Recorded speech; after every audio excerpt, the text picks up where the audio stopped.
Buenas noches.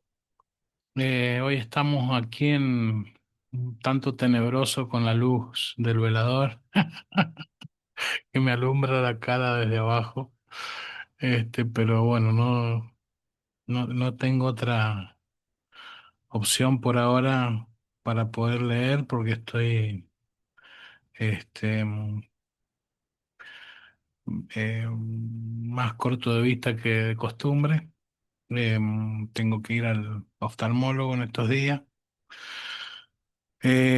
Y necesito esta luz de velador.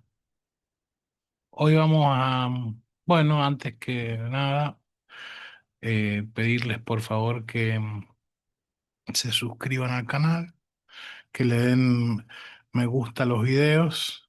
Así de esa manera va creciendo este proyecto, eh, que de algún modo es un hacer que em,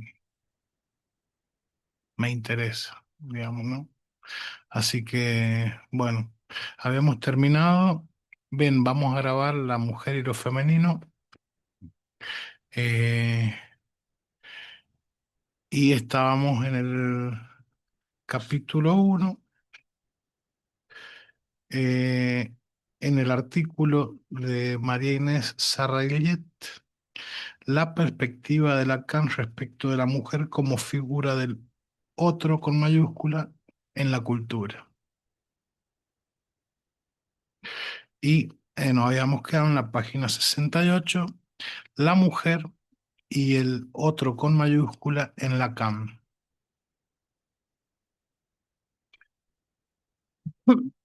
Avanzamos. Lacan tematiza en varios momentos de sus desarrollos la relación que se ha concebido en el campo filosófico y en el pensamiento en general entre la mujer y el otro con mayúscula, ¿no? El gran otro. En la nueva versión del psicoanálisis que presenta, produce una red conceptual abierta y heterogénea en la cual el otro, consignado por la letra A mayúscula, concierne al lugar donde el significante se postula y donde se plantea la dimensión de la verdad. Libro 20 del seminario, de la clase del 20 de marzo del 73. Bien, donde el otro, eh, consignado por la letra A mayúscula, concierne al lugar donde el significante se postula y donde se plantea la dimensión de la verdad. Esta concepción del otro se mantiene mayormente en las distintas inflexiones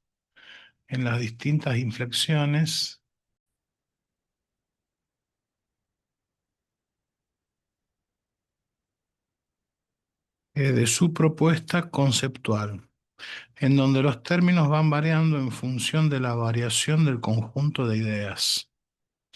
Una de las variantes que se destacan en la formulación de los términos son, por un lado, la presentación de la mujer como otro, con mayúscula, y por otro lado, la diferenciación de la mujer con el otro, con mayúscula, como se lee en las siguientes citas.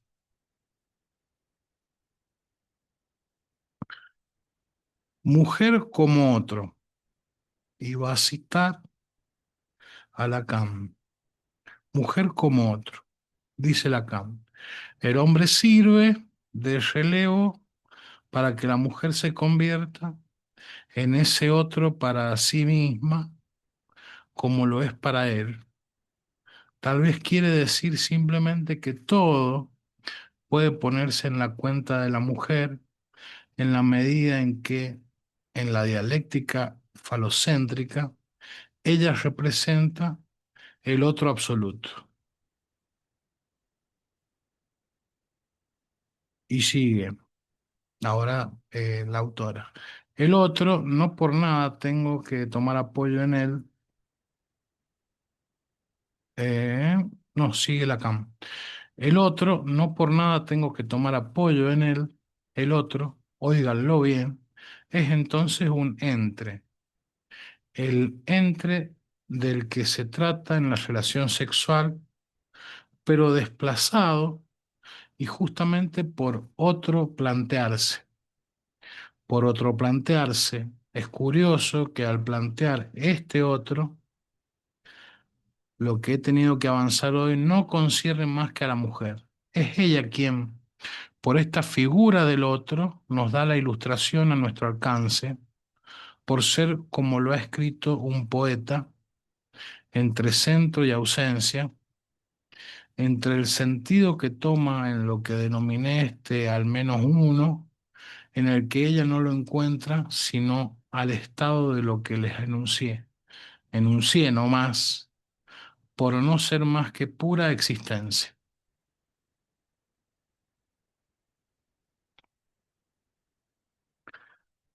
Y ahora, eso era la mujer como otro, y ahora es la mujer, no es el otro. La mujer no es el lugar del otro, más aún se inscribe como muy distinta del otro en la función que doy al A mayúscula, la del lugar de la verdad. La tachada mujer, la mujer tachada, como seguramente no tenemos al respecto más que testimonios esporádicos, es por esto que los he tomado la última vez en su función de metáfora. La mujer tiene profundamente, siempre la mujer como tachada, ¿no? Esa relación con el otro que por ser en la relación sexual, por relación a lo que se enuncia en lo que puede decirse del inconsciente radicalmente el otro, ella es lo que tiene relación con este otro, y ahí está lo que quisiera tratar de articular más ceñidamente. Es con el significante de este otro, en tanto que como otro, diré, no puede quedar más que siempre otro. Seguramente aquí no podemos más que proceder que por un desbrozamiento tan difícil como es posible aprender ninguno. Y es por esto que, aventurándome a ello, como hago cada vez ante ustedes, no puedo aquí más que suponer que ustedes evocarán, por esto, es preciso que se los recuerde, que no hay otro del otro, y que es por esto que este significante, con este paréntesis abierto, significante de una falta en el otro, marca a este otro como barrado. Bien, y ahora, ojalá, porque es un berenjenal, eh, la autora nos va a explicar, ¿no? En este contexto se constata que Lacan, uno, en primer lugar, al abordar el tema de la mujer o de la relación hombre-mujer o la imposibilidad de la relación proporción sexual, se encarga de aclarar en varias ocasiones que la lógica con la que trabaja corresponde al hecho de que el orden simbólico es androcéntrico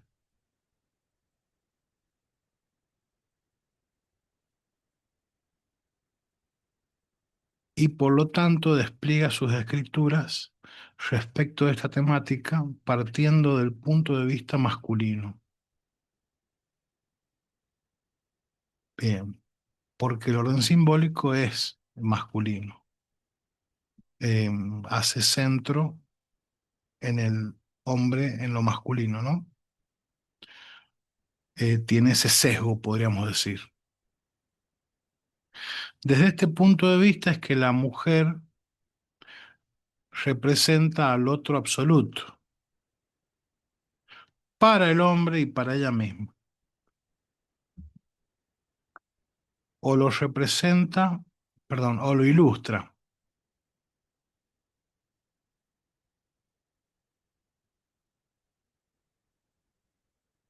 En este sentido, desde una lectura posible se estaría ubicando en la propuesta de Lacan a la figura de la mujer como paradigma de lo diferente o de lo ajeno al hombre en términos genéricos y en términos sexuados, al menos en el marco de la cultura occidental. No se trataría del A mayúscula como lugar estructural donde el significante se postula, sino del otro como figura en tanto función que se cumple en la cultura y que participa del lugar del A mayúscula. ¿Mm?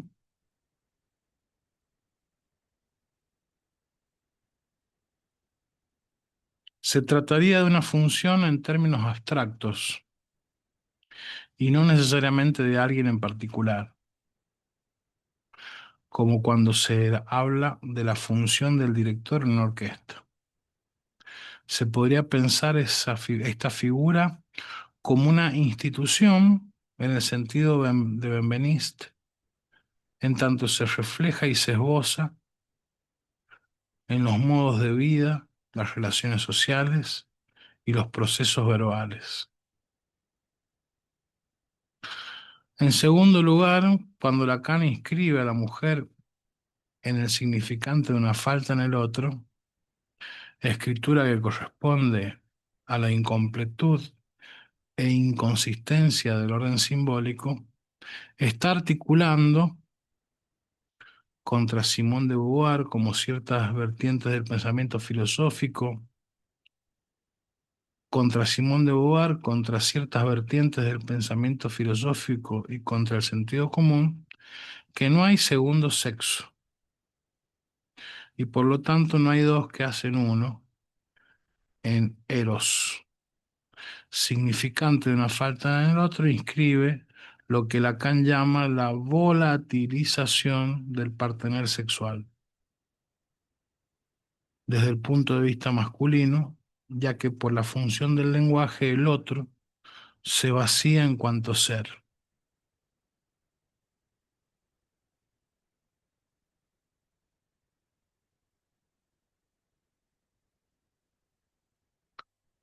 No hay segundo sexo una vez que entra en función el lenguaje, o para decir las cosas de otro modo, en lo que concierne a lo que llamamos heterosexualidad, lo hetero, lo heteros, otro en griego, puede vaciarse en cuanto ser para la relación sexual. Precisamente el vacío que ofrece a la palabra es lo que llamo el lugar del otro con mayúscula, a saber, es en el que se inscriben los efectos de palabra, lo que nos permite ver topológicamente del todo aquello a lo que se trata, aquello de lo que se trata es que seguidamente, cuando se nos dice entre el hombre y el mundo, ese mundo que sustituya la volatilización del partener sexual, hay un muro. Se trata justamente del muro del lenguaje. Esta articulación es coherente con la citada imposibilidad de inscripción de un acto que permita establecer el ser del hombre y el de la mujer. Soy hombre, soy mujer. El significante de una falta en el otro implica la incompletud e inconsistencia del otro, del A mayúscula, ¿no? La inscripción de la carencia del término que pueda inscribir al sujeto y la falta del significante que represente acabadamente al sujeto en tanto sexuado como mujer y también como hombre, ya que en tanto hechos de discurso se definen pura y exclusivamente en la interdependencia de su relación. Claro, de repente, en una relación, alguien cae del lado masculino y alguien del lado femenino, del lado hombre y del lado mujer. Pero no, previamente a la relación no existe los dos sexos. Eh, no hay segundo sexo una vez que entra en función el lenguaje. Ese sería el em, fundamento para lo que viene diciendo, ¿no? Ya que en tanto hechos de discurso se definen pura y exclusivamente en la interdependencia de su relación. Desde este punto de vista, el psicoanálisis de Lacan aporta herramientas teóricas que indiscutiblemente despejan problemas clínicos considerados de época, como las variaciones y la mutabilidad en términos de la condición sexual. Desde este punto de vista, el psicoanálisis de Lacan aporta herramientas teóricas que indiscutiblemente despejan problemas clínicos considerados de época, como las variaciones y la mutabilidad en términos de la condición sexual. Claro, porque al no haber, no hay segundo sexo, ¿no? Este, no importa variaciones y mutabilidad de la condición sexual, ya que plantea un trabajo analítico en contra de prejuicios de géneros identitarios y esencialistas. Claro. Em, yo soy una chica trans que le gustan las mujeres eh, no binarias. Bueno, ahí me la mandé porque está mal dicho, pero eso no importaría, sino que lo que importa es cómo em, se definen en la interdependencia de la relación de quienes vengan a estar relacionados, ¿no? Si como analistas no sabemos qué es un hombre y qué es una mujer, estamos en buenas condiciones para interpretar las relaciones entre los términos del conjunto de material de cada caso. En esta dirección seguimos las indicaciones de Alfredo Edelstein al interpretar la teoría de Lacan. Cita de la Comisión de Derechos Humanos de Nueva York en el año 2015. Dice, como solo podemos plantear en psicoanálisis,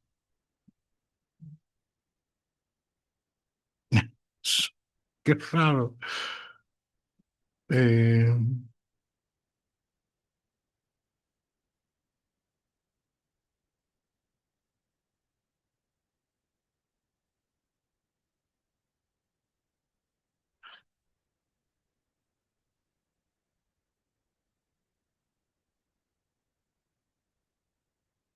a ver, voy a leer completa la referencia a la nota a pie de página. Dice, la Comisión de Derechos Humanos de Nueva York, en el año 2015, lanza una carta donde especifica aquellas identidades que entran en dicha legislación,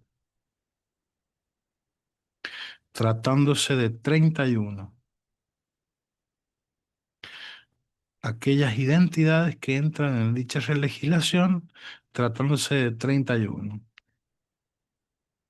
Siguiendo esta línea, se concibe la definición de sexo-género como un espectro rompiendo con el binarismo.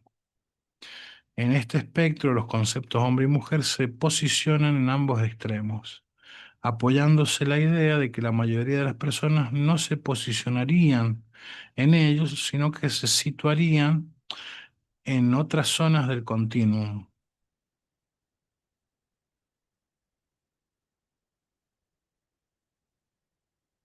Bueno,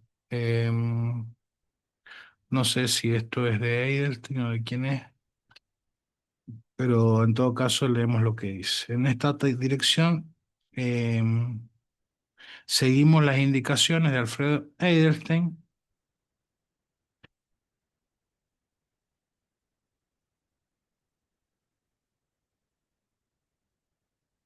al interpretar la teoría de Lacan.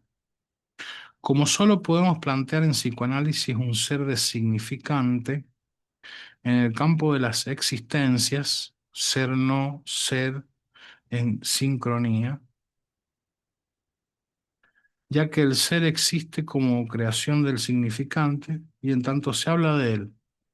Si no hay acto sexual que pueda producir soy hombre y soy mujer, se produce que lo mismo rige, se deduce que lo mismo rige para cualquier otra condición sexuada que se pueda plantear con mayor o menor polémica en la cultura actual. Travesti, bisexual, célibe, asexuado, etcétera. Bien, entonces, de, de todo esto con lo único que me puedo quedar, por no haber podido captar en mayor detalle lo anterior, es que no hay segundo sexo y que la problemática de la diversidad sexual y de género em, puede ser abordada por el psicoanálisis porque em, si como analistas no sabemos qué es un hombre y qué es una mujer, estamos en buenas condiciones para interpretar las relaciones entre los términos del conjunto del material de cada caso. ¿Sí? Bueno, em, otro subtítulo dentro del artículo de María Inés Sarraguet y dice, la mujer, Dios y la cuestión del infinito. Más allá de la incidencia de las deidades femeninas en muchas sociedades, incluyendo la cuasi divinización de la Virgen en el cristianismo, la figura de la mujer como representante del otro divino se ha consolidado en el curso del tiempo. Las referencias lingüísticas son varias.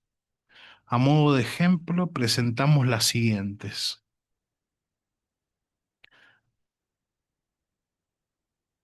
Y empieza a presentar. Dice, en textos antiguos de lenguas vernáculas que luego devienen en el idioma francés, chanson de Roland, aparece la locución Dame Dieu, término masculino, perdón, Dame Dieu, expresión que se traduce Señor Dios. Sorprendentemente, Dame, término masculino, significa Señor y proviene de Dominus y Dame, femenino, de Domina.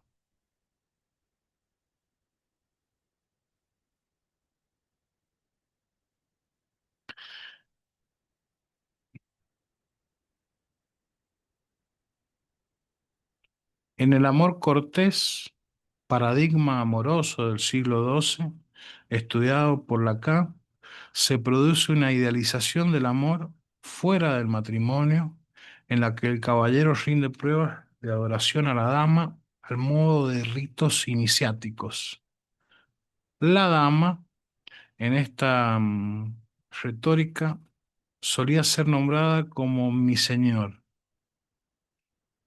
Dicha dama idealizada, un puro ser abstracto, que es objeto de una adoración estrictamente regulada, llega a ser nominada con términos similares a la designación bíblica de Dios.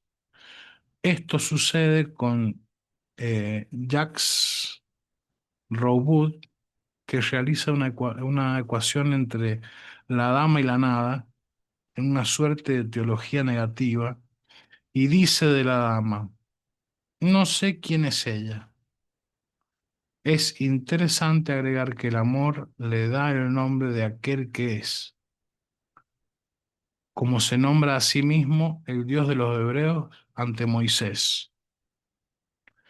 Este culto, reglado a la inaccesibilidad de la mujer, deviene una especie de nueva religión que se reitera en Petrarca, en el romanticismo, en el amor loco de los surrealistas, surrealistas, incluso en el mismo Sade, según Klosowski, y se hace presente para Lacan en la clínica freudiana. Lo encontramos, por ejemplo, en el tipo de amor de la joven homosexual,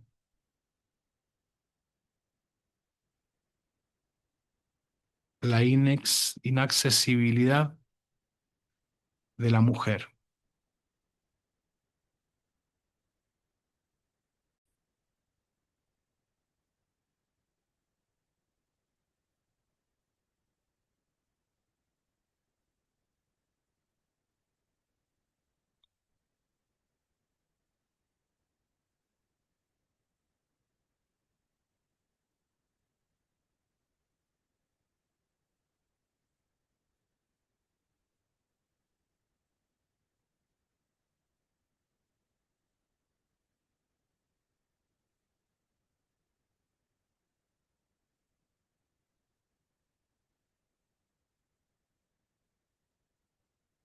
Vamos a cambiar un poquito el fondo.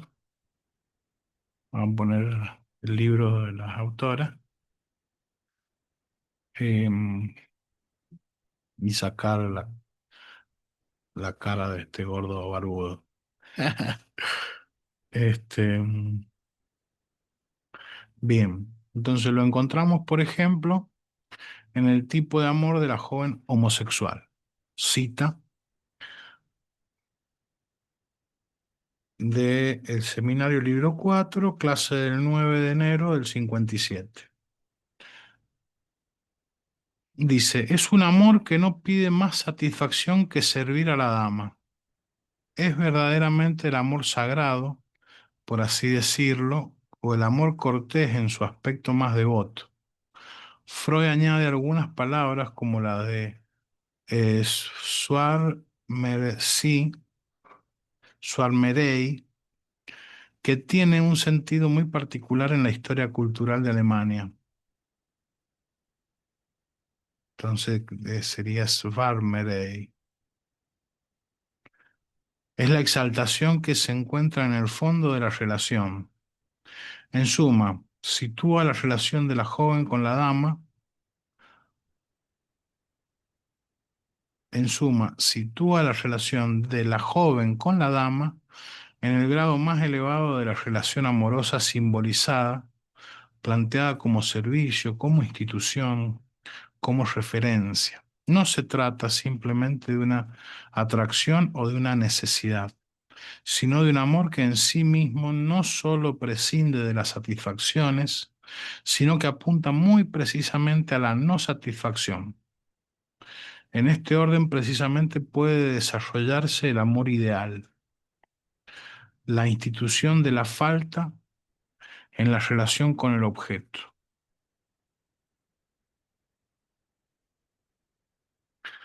También aparece en la estructura del caso del hombre de las ratas, por el relieve que adquiere la dama de los pensamientos, expresión de la literatura de amor cortés, también llamado amor de lejos o fin amor. Esta retórica del amor cortés tiene ciertas afinidades con el amor espiritual y místico en la cultura medieval del siglo XII. En ambos casos, la relación entre el placer y el deseo se desarrolla bajo el signo de la ausencia. No hay relación entre placer y deseo en el amor cortés y en el amor espiritual, ¿no? De los místicos o de las místicas, de las y los místicos. Em,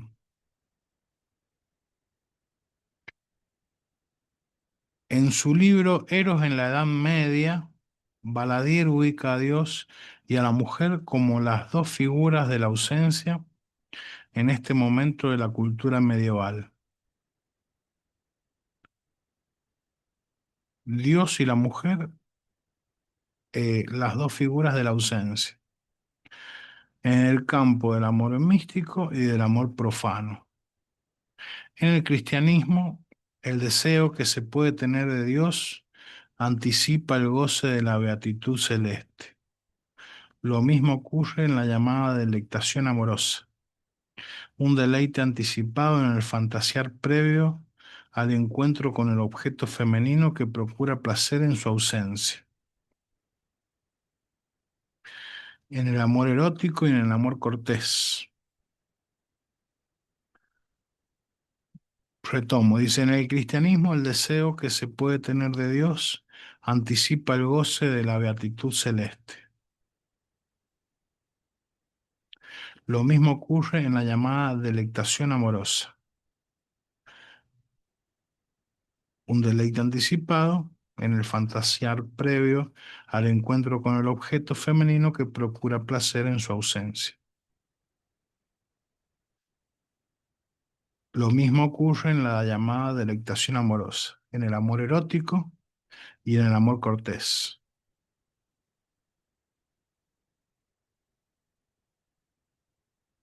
Entonces ahora aparecen tres: delectación amorosa, amor erótico y amor cortés. ¿Y el místico dónde quedó?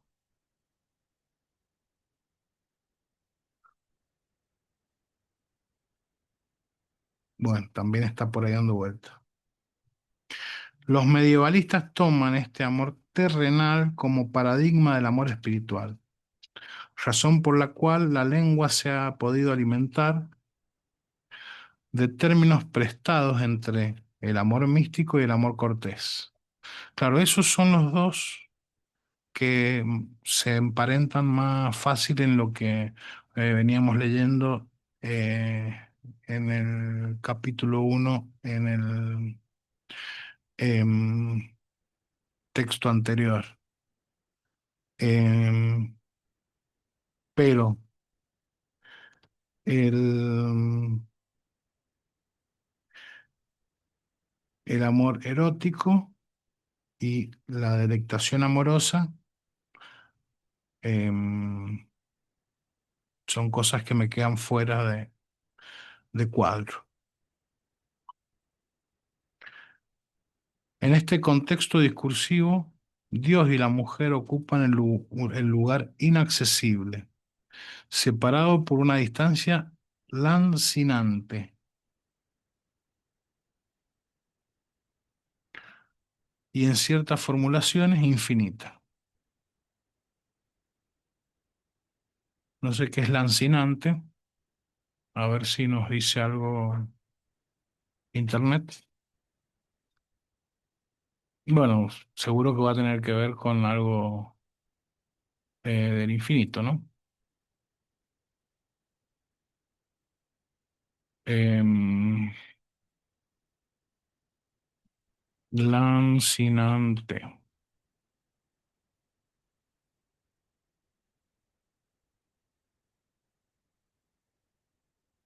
Ah, como una herida de lanza, dicho de un dolor muy agudo, dice. Bueno, pero no era que en el amor cortés el goce estaba justamente en la inaccesibilidad de la mujer, digamos. ¿Por qué habría un dolor agudo?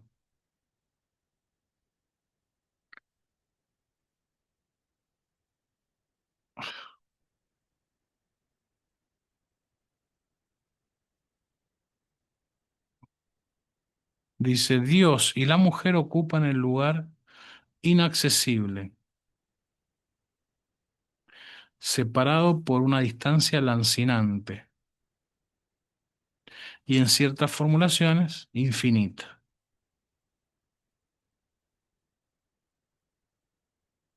Dice, lo de infinito, esta idea se encuentra en Santo Tomás de Aquino y aparece posteriormente em, en Apuesta de Pascal, trabajada por Lacan, resaltados nuestros. Bien.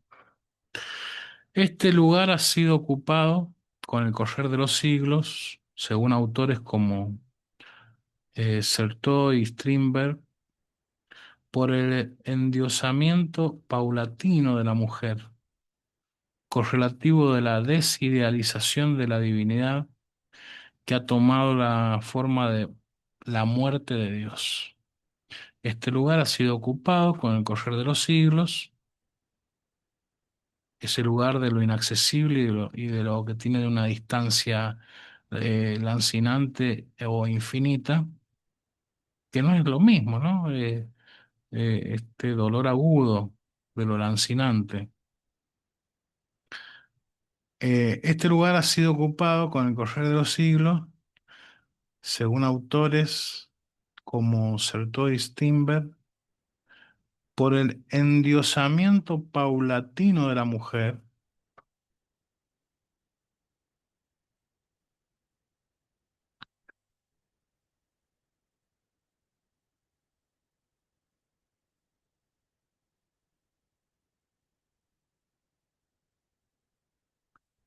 Entonces, eh, muerto el amor cortés, aparece en el lugar de lo inaccesible, em,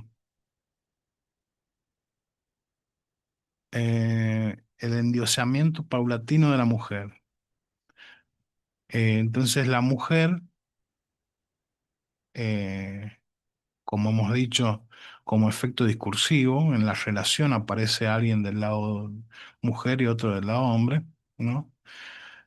Eh, Hay un endiosamiento paulatino de la mujer, lo que la va volviendo cada vez más inaccesible. Eh, y esa inaccesibilidad es hija de aquel amor cortés en donde estaba claro la inaccesibilidad de la mujer, ¿no?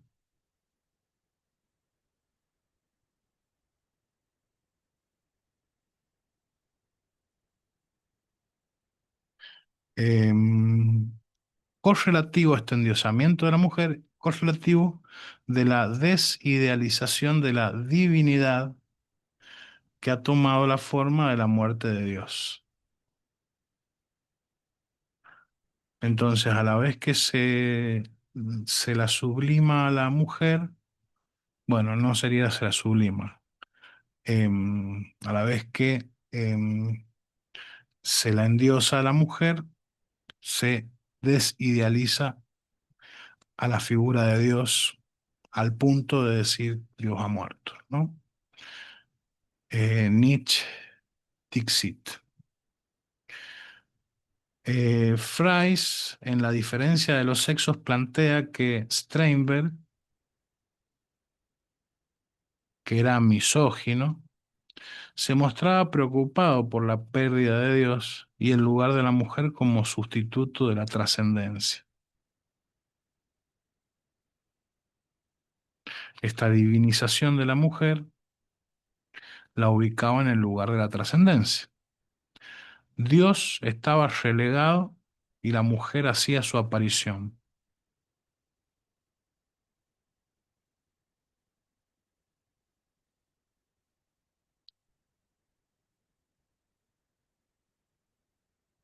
Como emancipación social y política y también como necesidad imaginaria por la que la mujer se convierte en lo otro a modo de un sustituto de la trascendencia.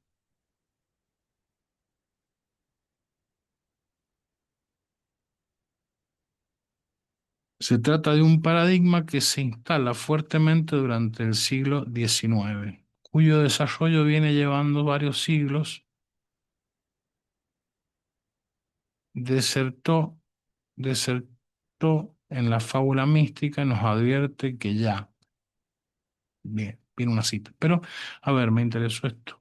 Dios estaba relegado y la mujer hacía su aparición, como emancipación social y política y también como necesidad imaginaria por la que la mujer se convierte en lo otro a modo de un sustituto de la trascendencia. Claro, esto lo debería haber explicado antes, porque me parece que va a cobrar mayor claridad de esa manera lo que hemos leído hace rato, ¿no? Claro, en esa divinización de la mujer, em, se va convirtiendo en lo otro a modo de un sustituto de la trascendencia. Claro, lo otro, como lo simbólico, es lo trascendente, digamos, ¿no? Entonces, esa divinización de la mujer que le viene de em, el amor cortés y la caída de Dios, de la idealización de Dios al punto de de decir Dios ha muerto, el nuevo Dios es la mujer, ¿no? Y Dios estaba relegado y la mujer hacía su aparición como emancipación social y política y también como necesidad imaginaria por la que la mujer se convierte en lo otro a modo de, de un sustituto de la trascendencia. Se trata de un paradigma que se instala fuertemente durante el siglo XIX, cuyo desarrollo viene llevando varios siglos, desertó en la fábula mística, nos advierte que ya a partir del siglo XIII, amor cortesano, etcétera, una lenta desmitificación religiosa parece acompañarse con una progresiva mitificación amorosa, el doble movimiento, ahí, ¿no? Desmitificación religiosa, mitificación amorosa. Lo único que cambia es la escena. Ya no es Dios, sino el otro, y en la literatura masculina la mujer. A la palabra divina, que tenía también valor y naturaleza físicos, se sustituye el cuerpo amado, que no es menos espiritual y simbólico en la práctica erótica, pero el cuerpo adorado se escapa, pero el cuerpo adorado se escapa lo mismo que el Dios que se desvanece. Se podría considerar que Lacan no desconocía este proceso, ya que estas referencias están presentes a lo largo de su enseñanza y por lo tanto ha buscado trabajar este estado de situación desde varios puntos de vista innovadores e inéditos en su propuesta para el psicoanálisis. Para finalizar,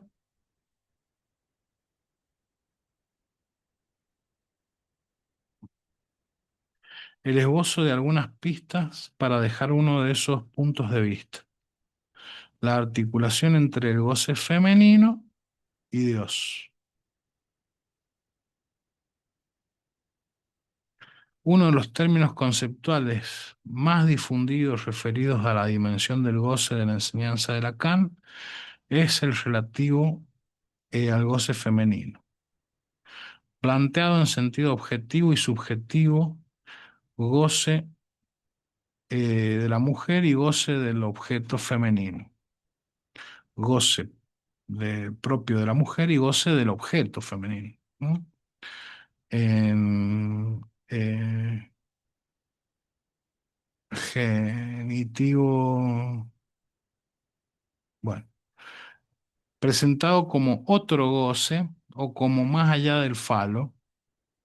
Es necesario destacar que, por más que no siempre Lacan lo aclare, en su enseñanza el goce del objeto femenino consiste en una idea. El goce del objeto femenino consiste en una idea. Y viene una cita de Lacan. de la negativización que recae en el goce del órgano de la copulación, en la medida que es el que define al presunto macho, a saber, el pene. De ahí surge la idea, estas palabras son escogidas, que surge la idea de un goce del objeto femenino. Dije que surge la idea y no el goce, por supuesto, es subjetivo. Esta idea dependería, si seguimos a Lacan, de la articulación significante, ya que insiste en recordar que los significantes son precondición para el pensamiento. En el seminario 20, otra vez, encontramos algunas indicaciones bastante conocidas y especialmente complejas acerca de la vinculación entre esta idea del goce femenino, la idea de Dios y la noción de infinito. Goce femenino, idea de Dios, noción de infinito.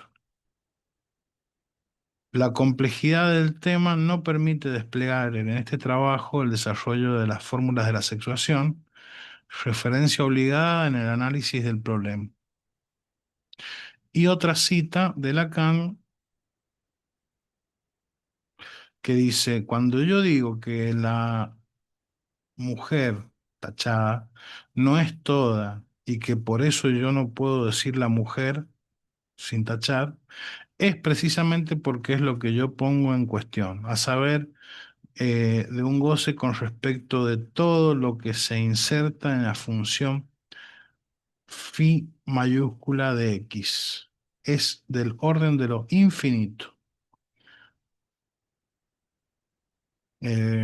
significante fálico. ¿Cuál es el contexto o la intertextualidad que permite a Lacan, salimos de la cita de Lacan, ¿no? ¿Cuál es el contexto o la intertextualidad que permite a Lacan tematizar el llamado goce femenino en relación al infinito y a la idea de Dios? En la trama del Seminario 20 en especial, pero también en el desarrollo más temprano de Lacan, se encuentran articulaciones en este sentido. Y hay una cita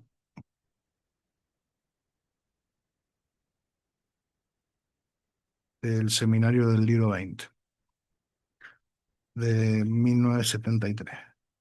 Dice, en tanto que su goce es radicalmente otro, que en suma la mujer con barra tiene más relación con Dios que todo lo que puede decirse siguiendo la vía de qué, de lo que manifiestamente en toda la especulación antigua no se articula más que como el bien del hombre. Es cierto que si con S de A mayúscula barrado, el significante de una falta en el otro, no designo otra cosa que el goce de la mujer eh, tachada, ¿no? Esto es seguramente porque es ahí que señalo que Dios no ha hecho todavía su salida. Entonces, todo lo que ellos buscan, todo lo que ellos buscaban, ahí, así, todo tipo de buena gente ahí en el entorno de una, de no importa quién, de Charcot y de los otros, para explicar que la mística, esto es, eran asuntos de coger, pero es que si ustedes lo consideran con cuidado, no es eso, no eso, de ningún modo eso. Es quizá eso lo que debe hacernos entrever lo que concierne al otro.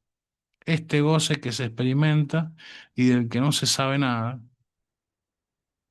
pero ¿acaso no es eso lo que nos pone sobre la vida, la vía de la existencia? ¿Y por qué no interpretar una faz del otro, la faz de Dios? Puesto que era de eso por ahí que yo abordé el asunto recién, una faz de Dios, como soportada por el goce femenino, ¿eh?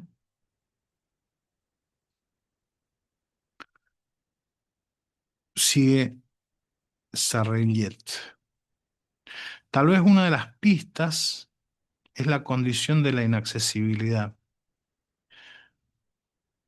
esa relación entre Dios, el infinito y el goce femenino. Tal vez una de las pistas es la condición de la inaccesibilidad y de ausencia que comparten el Dios del cristianismo y la figura de la mujer, al menos a partir del primer milenio de la era cristiana. Inaccesibilidad y ausencia.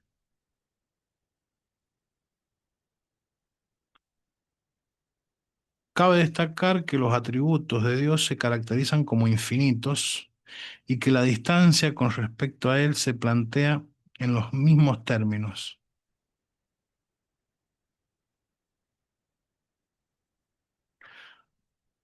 ¿Será esta la clave que nos permita ubicar la insistencia de Lacan en relacionar el goce femenino con el orden de lo infinito?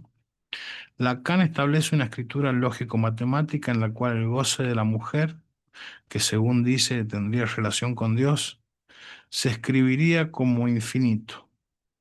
Siguiendo las indicaciones de Alain Badiou, se puede suponer que Lacan, en su intento de formalizar este problema, sigue una concepción de la matemática intuicionista, en la cual se rechaza que el infinito sea una negación de lo finito y se lo trata como un punto inaccesible. Para lo finito, un punto virtual sustraído a lo finito, una virtualidad negativa en lo finito. Para Alain Badiou, el goce femenino tiene una estructura de ficción de lo inaccesible. De allí se desprendería el vínculo orgánico entre el goce y Dios.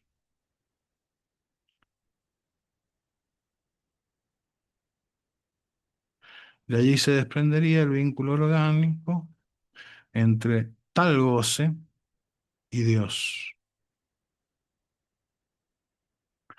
La articulación entre el problema del infinito y del lado femenino no obedecería entonces a ninguna característica inherente al goce de las mujeres verificadas clínicamente, es decir, por una vía puramente empírica, independiente de toda postulación teórica. Probablemente responda a una lectura de Lacan que Lacan efectúa respecto de ciertas configuraciones discursivas que entraman una determinada idea de Dios con cierta figura de la mujer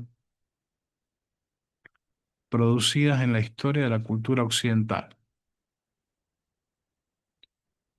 Bien, ahora viene el capítulo 2. Nos quedamos en la página 79, capítulo 2, la mujer y lo otro, perspectivas filosóficas y del psicoanálisis de Lacan.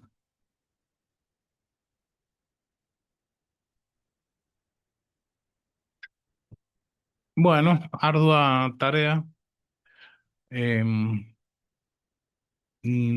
Pocas cosas puedo sacar en claro. Em, Veremos qué sigue sucediendo más adelante. Muchas gracias. Nos vemos la próxima.